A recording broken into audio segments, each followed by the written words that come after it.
les dije que hagan una lista de todos los medicamentos que nos producen analgesia. Sí, Doc, sí tenemos, solo que igual hicimos mecanismo de acción y luego la lista. Sí, vamos a enlistar para que no se olviden. Ya. Ya, Entonces van a ser AINES. sí, en los Después, AINES ¿cuáles hemos más van a ser? encontrado esta clasificación, que bueno, los vamos a nombrar solo los nombres farmacológicos, que van a ser ácido acetilsalicílico, ibuprofeno. Tenemos también el ketoprofeno, diclofenaco, ketorolaco, naproxeno, meloxicam, piroxicam, y en otros de carácter no ácido, ahí tenemos el paracetamol, metamizol, y los que había dicho que tienen una inhibición selectiva de COX-2, más selectiva de COX-2, sobre todo el celecoxib y el heterocoxib. Ya, de estos, ¿cuáles no usamos en anestesia?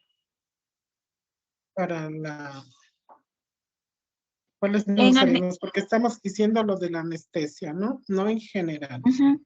¿Cuáles De serían? lo que vi que había, cuando rotamos, utilizaban sobre todo el paracetamol.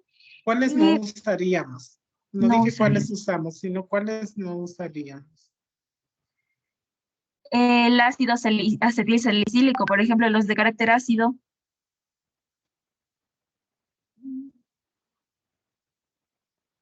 O sea, no usamos los que no tenemos presentaciones en inyectables, ¿sí?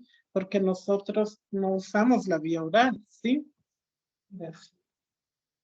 Y entonces al no usar nosotros la vía oral, no podemos usar, por ejemplo, ibuprofeno, ¿no es cierto?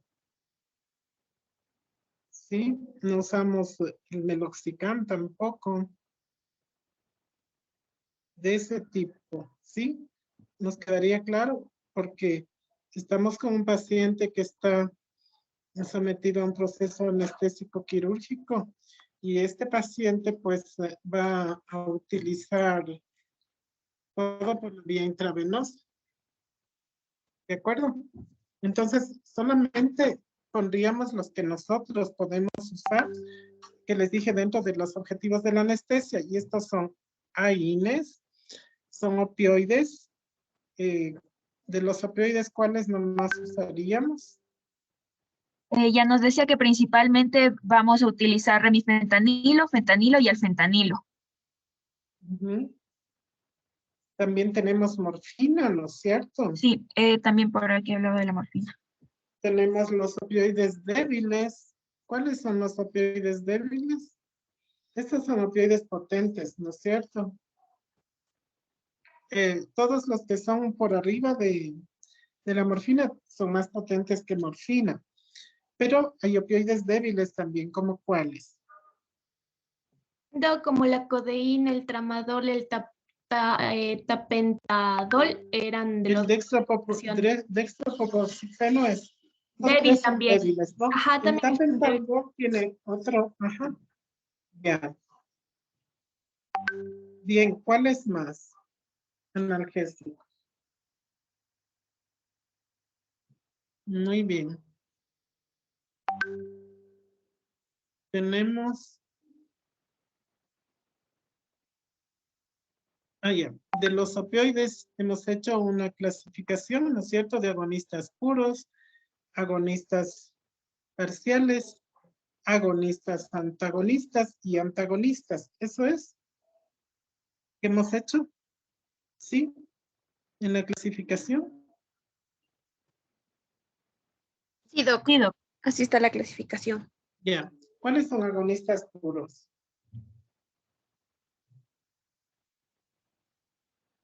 Doc, los agonistas puros son... A ver, los agonistas puros son aquellos que reconocen al receptor y producen la respuesta celular.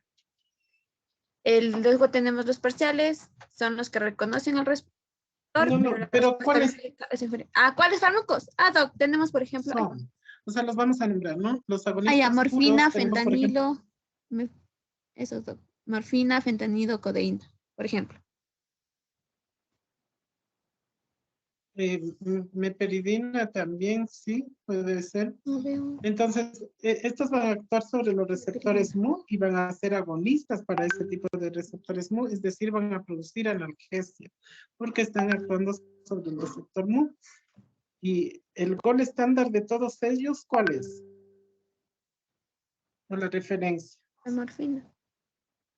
Todos se comparan con morfina, ¿no es cierto? Más potentes que morfina o menos potentes que morfina. Sí. De acuerdo a eso son los débiles, que serían menos potentes que morfina, como el tramal, el dextropropoxifeno y la codeína. Y más potentes estarían todos, ¿no es cierto? Fentanilo, remi, alfentanil, sufentanil, toda esta gama de medicamentos derivados del, y que son más potentes que morfina incluso, sí, fentanil mucho más potente que morfina y remifentanil más que fentanilo. Y el sufentanil, por ejemplo, ya es, sería tanta la potencia que no necesitamos ni ponerlo en la vena, sino que solo si está en el ambiente, ¿no? Las personas que una vez se intoxicaron muchos años atrás, es porque se supone que se tenía lufentanil, como el sufentanil, el lufentanil, y no les pusieron el antagonista rápidamente. Se puede revisar sobre eso.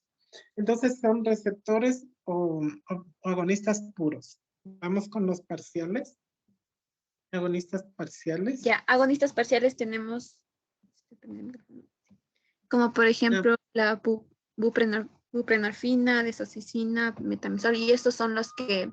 Con metamizol, no puede ser. No, Doc, no, es ¿Qué has dicho? metacinol, metacinol, sí. Y esos son los que... Sí, no sé cuál es. Pero la respuesta biológica es inferior al efecto máximo, a diferencia de los agonistas. Y la pentazocina también es parcial, Doc. ¿Esto se está, pero les has puesto la pentazocina como un agonista, antagonista o cuál es? O solo el buterfanol es el agonista, antagonista. Es que está aquí, Agonista antagonista es butorfanol y nalbufina. estos dos, o sea, la pentazocina está acá. La pentazocina sí es un agonista antagonista, ¿sí? Ah, entonces es, ya, Doc. O sea, la pentazocina, el butorfanol y la nalbufina son agonistas antagonistas. Estos son solo agonistas parciales, entonces tendrían que entender y es importante que se comprenda qué consiste ser un agonista parcial y un antagonista, cuál es la diferencia. Y luego acá tenemos solamente acción antagonista como la naloxona o la naltrexona que le han citado ustedes aquí, ¿sí? Que va a tener un antagonismo con los receptores Mu. Entonces, por ejemplo, estos que son agonistas antagonistas, nosotros no podríamos colocarles después de un agonista puro como la morfina, por ejemplo, incluso el tramal, porque va a tener un efecto opuesto y entonces si es que lo hemos colocado por que el paciente tenía depresión respiratoria o algo, claro que va a mejorar la parte de depresión, pero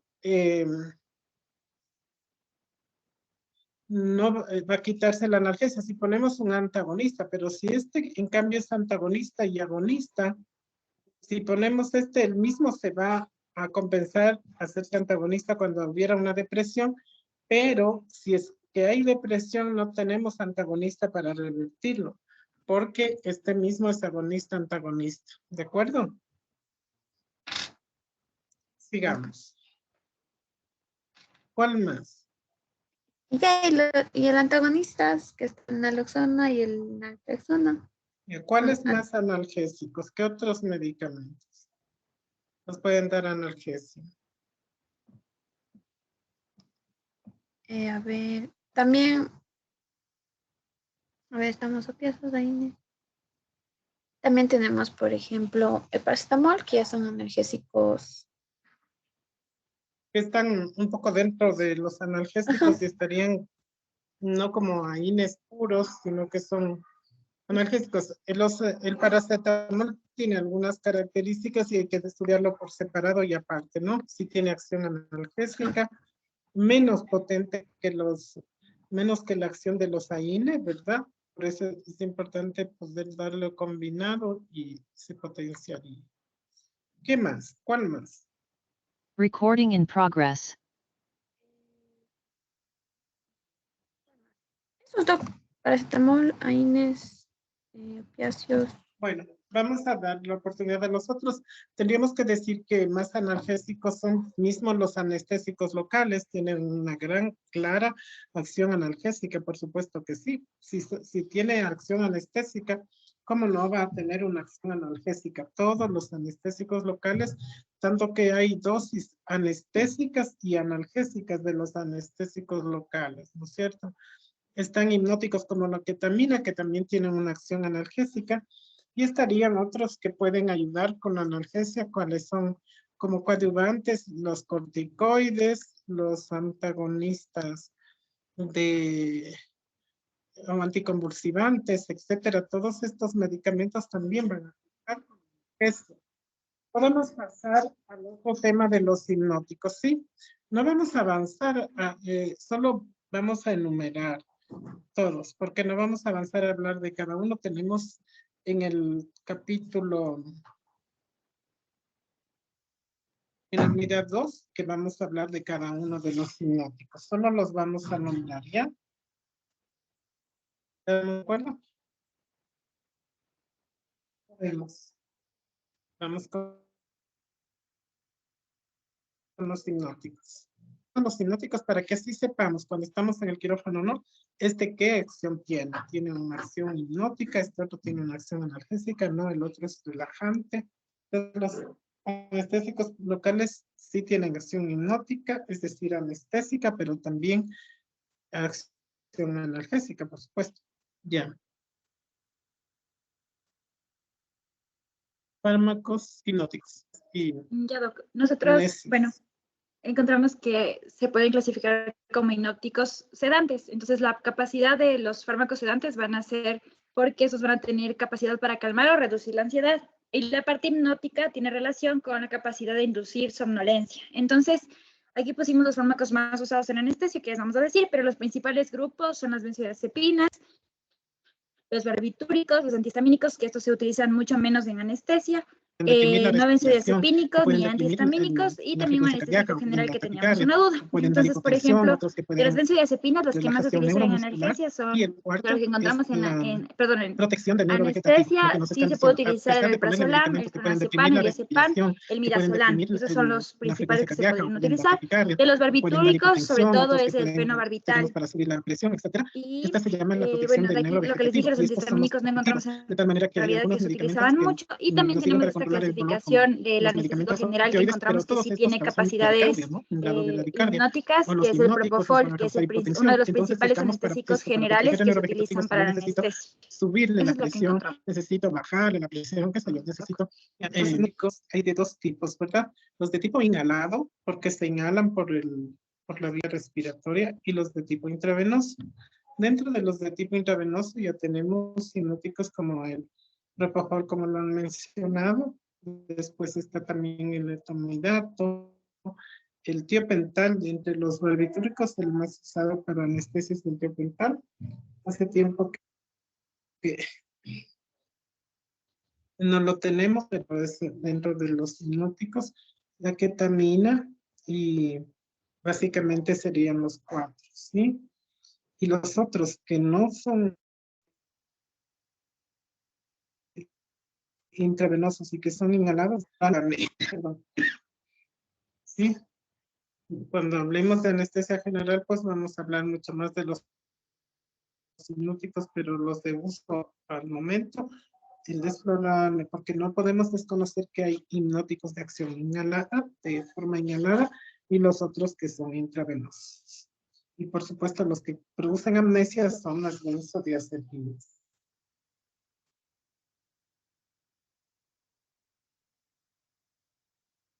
Esas, el midazolam.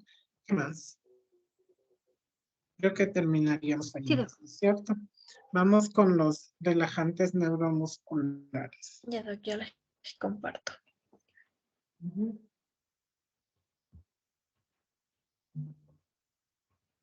Ya pueden ver la pantalla, ¿verdad? Ujú. Bueno, nosotros encontramos una clasificación de los relajantes neuromusculares como los relajantes bloqueantes despolarizantes y los bloqueantes no despolarizantes. En los bloqueantes despolarizantes tenemos a la succinilcolina, bueno, que es de inicio de acción rápido y de duración ultra corta. Y bueno, su función va a ser inhibiendo la transmisión neuromuscular. Y dentro de los bloqueantes no despolarizantes, el mibacurio, el cisatracurio, atracurio, el becuronio, el rocuronio y el pancuronio, doc. Entonces, dentro de los relajantes neuromusculares, los de es casi el único, ¿no es cierto?, el succinilcolina o la succinilcolina, pero los no despolarizantes, que son los más utilizados, tenemos unos de acción corta, intermedia, digamos, porque el ultra corta, como decían, es la succinilcolina que puede durar 5 minutos y ya se revierte su acción de tal manera que el paciente vuelve a respirar por sí solo. Que a nosotros el que tiene menos acción va a ser de 20 minutos, como el rocuronio, y después hay otros de acción más prolongada que pueden durar hasta 40 o más, 40 minutos, que no podemos utilizar esos porque en caso de que no conseguimos intubar es mucho tiempo que el paciente se quedaría sin ventilación. El pancuronio, por ejemplo, es de acción larga, ¿no es cierto? Mientras que el rocuronio ya tiene una acción como intermedia, de intermedia a corta, digámoslo así, de unos 20 minutos. Y tiene la forma de revertirlo con el brillo que permite hacer la reversión precisamente de este tipo de relajante rocuronio, ¿no? Gracias. Y los otros, ¿cuáles serían un antagonista o con cuál revertimos la acción de los relajantes? Porque los despolarizantes no, porque se metabolizan por la colinesterasa del plasma y solos, ¿no? Pero, ¿cómo revertiríamos estos otros? ¿Encontraron? Sí, le leímos algo, doc, pero no le pusimos. Pero déjenme ver. ¿Pero se acuerdan el nombre? A ver, doc, déjenme ver si aquí. No sé si pueden seguir viendo mi pantalla o siguen viendo lo mismo. Sí, ustedes pueden cambiar esa. Lo que pasa es que como hay bastante texto, entonces para que lea cada uno sobre los medicamentos, pueden pasar las presentaciones, ¿ya? Se pueden para todos y así van estudiando un poquito más. Pero ya tenemos una idea de que hay grupos de medicamentos, ¿sí? Grupos farmacológicos. Sí, doc. No puedo regresar. Hay problema. Podemos pasar al otro diapositiva o a otro grupo de medicamentos que ya serían para la estabilidad del neurovegetativo, ¿no es cierto? ¿Cuáles nos servirían para eso? El grupo 1.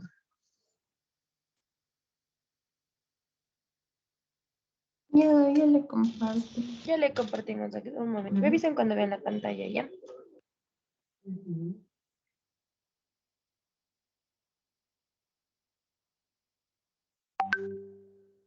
¿Se puede ver la pantalla? Ya se vio. Al inicio pone presentación.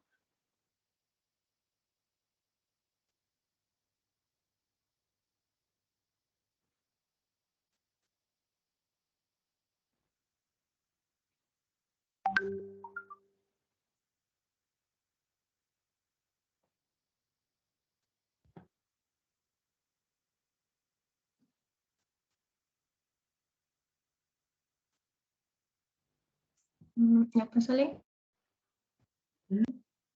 O sea, en primer lugar tenemos lo que es el concepto de neuroprotección, que se va a referir al empleo de cualquier modalidad terapéutica que va a prevenir, retardar o revertir lo que es la muerte celular, que es resultado de una lesión neuronal.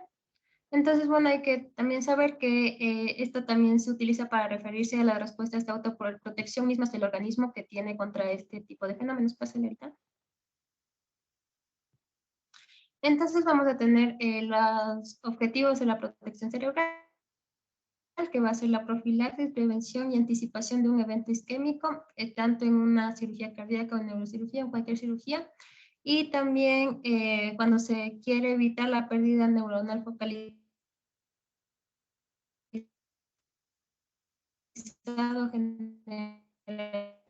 generalizada y que cuando este pueda limitar para que pueda haber una recuperación de la zona afectada, manteniendo lo que sea la integridad y la estructura y la función de lo que sería la neurona.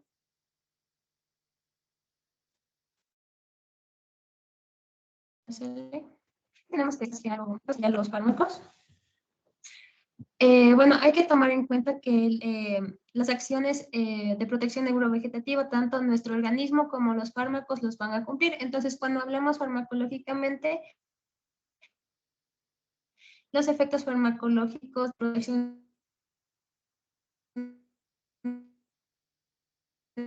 neurovegetativa, la potenciación de la actividad GABAérgica, la inhibición de la transferencia de la glucosa en la barrera hematoencefálica. Pásale.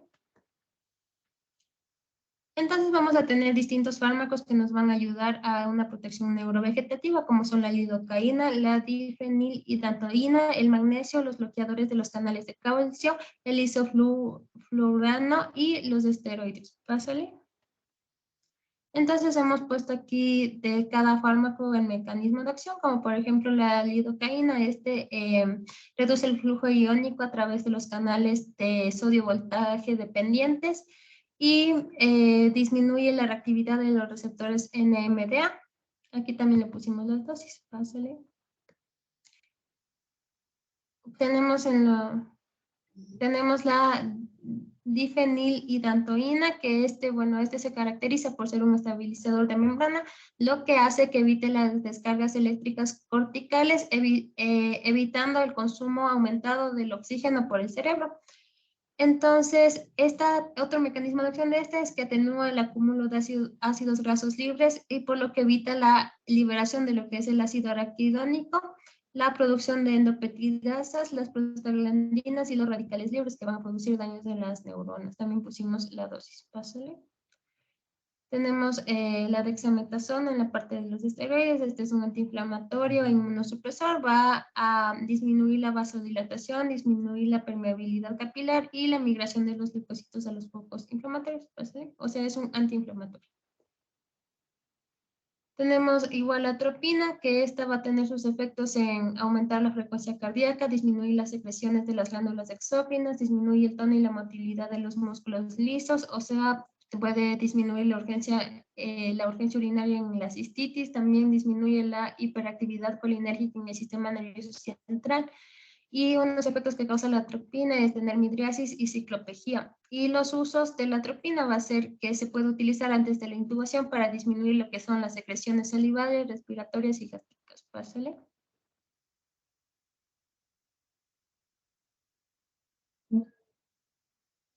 También tenemos los bloqueadores de los canales de calcio lentos. Estos son medicamentos que se utilizan normalmente para reducir lo que es la presión arterial, entonces se van a utilizar para las hemorragias subaracnoideas y sobre todo para evitar lo que es el vasoespasmo. Entre estos vamos a encontrar la nomodipina y el nifedipina. Pásale. Y los cannabinoides, que estos son reproinflamatorias. Entonces, estas van a evitar lo que es el edema cerebral y también la muerte neuronal, manteniendo lo que es la integridad de la barrera hematoencefálica y como es un reproinflamatorio, va a tener una actividad antiinflamatoria al disminuir la producción de ciertas sustancias en el cerebro.